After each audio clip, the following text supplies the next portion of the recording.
Hi everyone, welcome to week number 2 of Ethical Leadership. Just a reminder that your week 1 DQs, you'll have them by Monday evening. Make sure that you open up the file that I send you for your week 1 feedback. I copy and paste all your DQs from the week, put some comments using Microsoft Word. So again, if you could make sure that you open up the Word doc, take a look at the feedback I've provided you, that would be great. So week 2 has 3 learning outcomes as follows.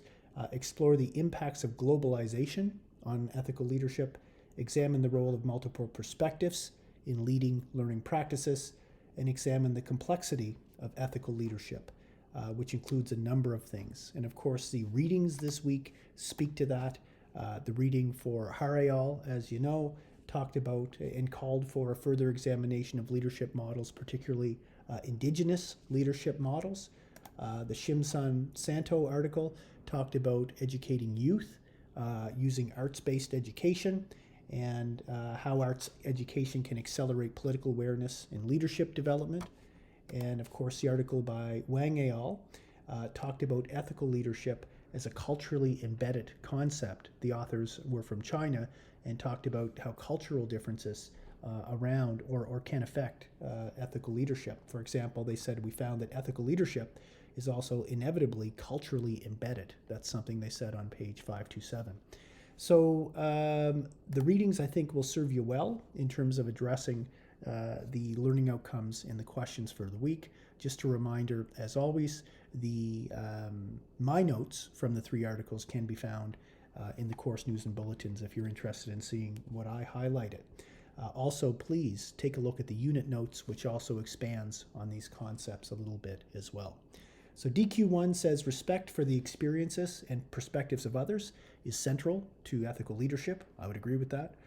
Drawing from the readings in your practice, discuss possible solutions to resolve the tension between what drives you as an ethical leader and the multiple agendas of the diverse individuals who you interact with in and outside of your organization. So basically, think about the articles, think about the different perspectives, and if ethical leadership is culturally embedded and you're working with folks from a variety of cultures, how do you take that into account? So lean on the readings a little bit. I think in particular, the Wang et al. Reading may be helpful in answering that question. And then also think about your own practice, what you've experienced in terms of ethical leaders you've seen, or your own attempts to be an ethical leader, and how you interact with people from other cultural backgrounds as part of that.